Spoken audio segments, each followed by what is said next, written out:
after years of war.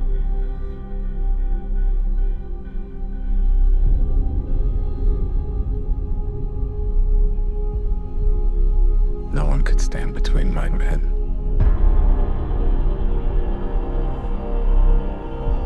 and home.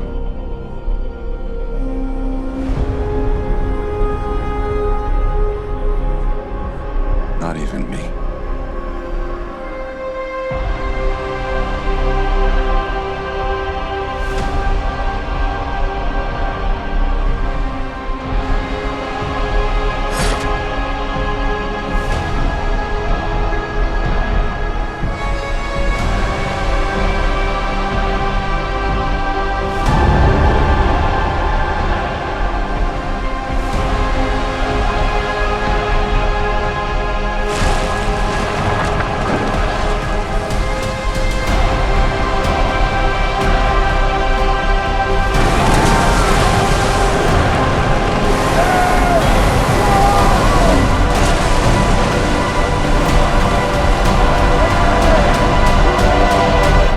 Promise me you will come back.